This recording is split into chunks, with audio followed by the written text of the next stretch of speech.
In today's video, I'm going to teach you how to change domain name in WordPress website. By the end, you'll know exactly how to search for a new domain, add it to your site, and complete checkout inside WordPress.com. First, head to WordPress.com/sites. If you're prompted to sign in, do that. Then you'll see a list of your sites. Click the site you want to update so its dashboard opens.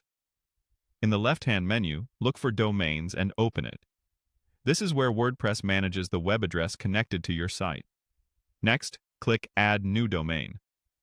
WordPress will show suggestions tailored to your site.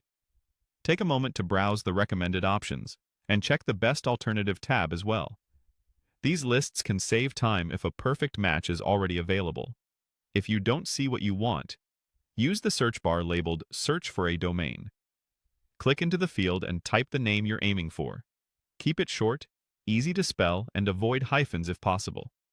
Try a few variations and different extensions like .com, .net, or a country or niche-specific TLD if your first choice is taken.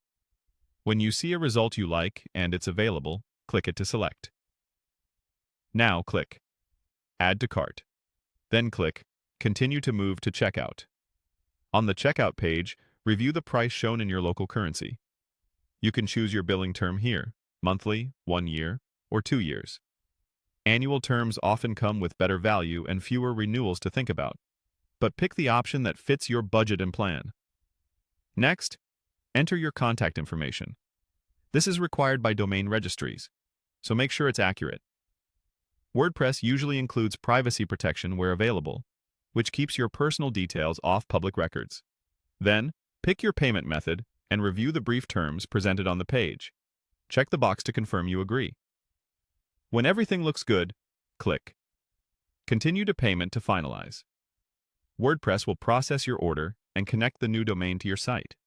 If your site is hosted on WordPress.com, the technical setup happens for you automatically.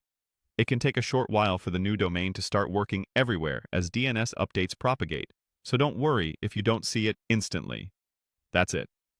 You went to your site's dashboard, opened Domains, added a new domain, searched for the perfect name, added it to your cart, chose a billing term, entered your details, and completed checkout. Thanks for watching, and enjoy your new WordPress domain.